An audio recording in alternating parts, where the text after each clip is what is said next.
త్వరలోనే ఈ big boss ఎవరు అనేది బయటకు వస్తుందండి. రైట్. నమస్తే వేణుగోపాల్ గారు. నమస్తే మేడం. వేణుగోపాల్ గారు, లిక్కర్ కుంభకోణంలో స్కెచ్ అంతటికి కూడా మాస్టర్ మైండ్ మిథున్ రెడ్డిని సిట్ ప్రధాన ఆరోపణ. ఇప్పుడు మల్లేశ్వరి గారు ఏమంటున్నారు, అండ్ వైసీపీ కూడా ప్రధాన ఆరోపణ ఏంటి, అసలు సాక్ష్యాలు ఉన్నాయా, వీళ్ళు కొంతసేపు వాళ్ళు కొంతసేపు అని అంటున్నారు. సిట్ విచారణలో ప్రధాన నిందితుడు మిథున్ రెడ్డి అని కీలకంగా వెల్లడించారు ఈ విషయాన్ని. మళ్ళీ ప్రూఫ్స్ లేవు, ప్రూఫ్స్ మాకు చూపించండి అని చెప్పేసి వైసీపీ మల్లేశ్వరి గారు మాట్లాడుతున్నారు. మీరేమంటారు? మీకు అదేవిధంగా ప్యానెల్లో పాల్గొంటున్న వివిధ రాజకీయ పార్టీ నాయకులకి, విశ్లేషకులకి, ప్రైమ్ లైన్ ప్రేక్షకులకి అందరికీ నా నమస్కారం. వైఎస్ఆర్సీపీ వాళ్ళు ఫస్ట్ నుంచి ఆధారాలు అంటున్నారు. A5 కన్నా విజయసాయి రెడ్డి గారి స్పష్టంగా చెప్పడం జరిగింది. ఏదైతే హైదరాబాద్ జర్నలిస్ట్ కాలనీలో ఫస్ట్ మీటింగ్ జరిగింది, అదే విధంగా విజయవాడలో బిల్లాలో సెకండ్ మీటింగ్ జరిగింది.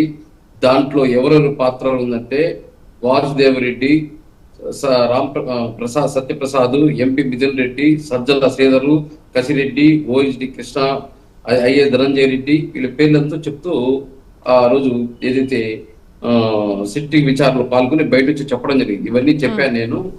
వీళ్ళ పాత్ర అంతా ఉంది.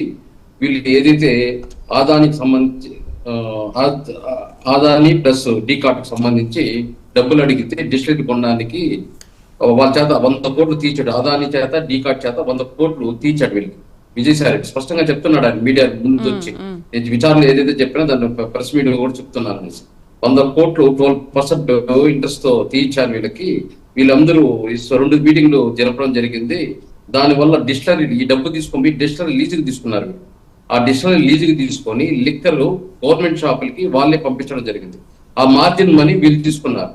డిస్టిలరీ లీజ్ డబ్బులు వైన్ షాప్ లో ఇప్పుడు 10 రూపాయలు 20 రూపాయలు బాట్ అంటే దాన్ని 100 రూపాయలకు అమ్మితే మార్జిన్ 80 రూపాయలు వస్తుంది అనమాట గవర్నమెంట్ దాంట్లో నుంచి. ఆ 80 రూపీస్ లెక్కేస్తే 8,000 కోట్లు. అవంతా నాకు సంబంధం లేదు, మీతో వాళ్ళు ప్రొసీడ్ అయ్యారే కానీ నాకు లేదని చెప్పేసి ఆయన అక్కడ బయటపడిపోయారు.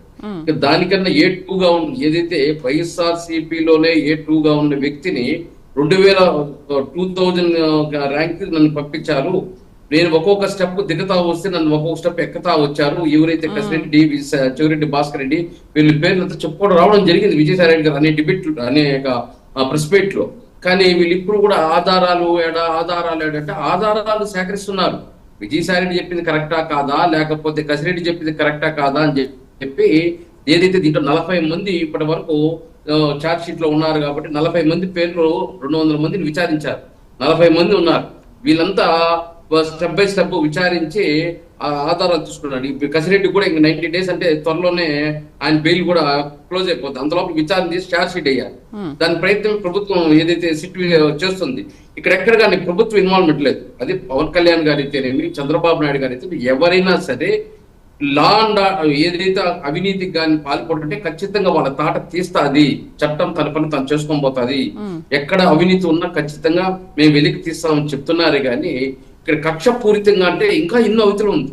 మట్టిలో ఉంది, అదేవిధంగా ఇసుకలో ఉంది, మైన్స్ లో ఉంది, అదేవిధంగా రకరకాలు ఏదైతే అవినీతులు ఉన్నాయి వాటంతా ఏదైతే ఆ ప్రభుత్వంలో ప్రశ్నిస్తేనే తెలుగుదేశం పార్టీని కానీ జనసేన పార్టీని కానీ వాళ్ళపైన కేసులు పెట్టడము, వాళ్ళపైన కొంతమంది నాయకులు అన్పార్లమెంట్ వర్డ్స్ వాడడము, అదే విధంగా వాళ్ళు జైల్లో పెట్టడం జరిగింది. దాన్ని ప్రతిఫలమే ఈరోజు వీళ్ళు అనిపిస్తున్నారు. ఈ రోజు పీకల్లో అవినీతిలో ఉండుకొని విజయసాయి రెడ్డి లాంటి వ్యక్తి ఎవరెవరి పాత్ర ఉంది, ఈ మిథున్ రెడ్డి పాత్ర ఏంది, చెవిరెడ్డి భాస్కర్ రెడ్డి పాత్ర ఏంది ఆయన స్పష్టంగా చెప్పేశాడు సిట్కి ఆయన విచారణలో.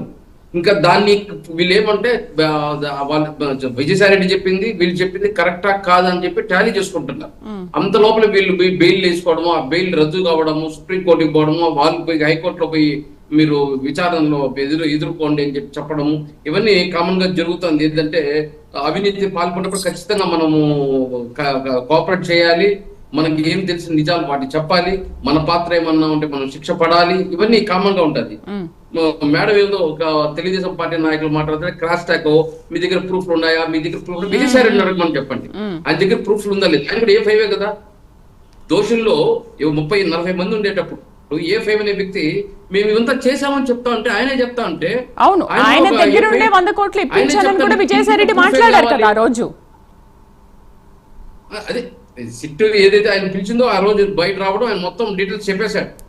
ఆయన అప్రూవర్ గా మారిపోయి ఏముంది, ఎవరి పాత్ర ఏంది, ఎంత అవినీతి జరిగింది, ఏ విధంగా డిస్టిలరీ తీశారు, ఎవరు అప్పించారు దానికి, ఆ డిస్టిలరీ ద్వారా వైన్ షాప్లకి ఎట్లా పోయింది, మొత్తం దాని మార్జిన్ మనీ ఎంత, మొత్తం ఆయన ఆడిటర్ కదా, మొత్తం ఏ టు జెడ్ చెప్పేశాడు. కానీ మేడం ఇంకా సాక్ష్యాలు అంటే శిక్ష పడిన తర్వాత సాక్ష్యాలు మీరు కూడా చూసుకుంటారు మేడం. అడగండి. రైట్, అంకమ్మ గారు నమస్తే అండి.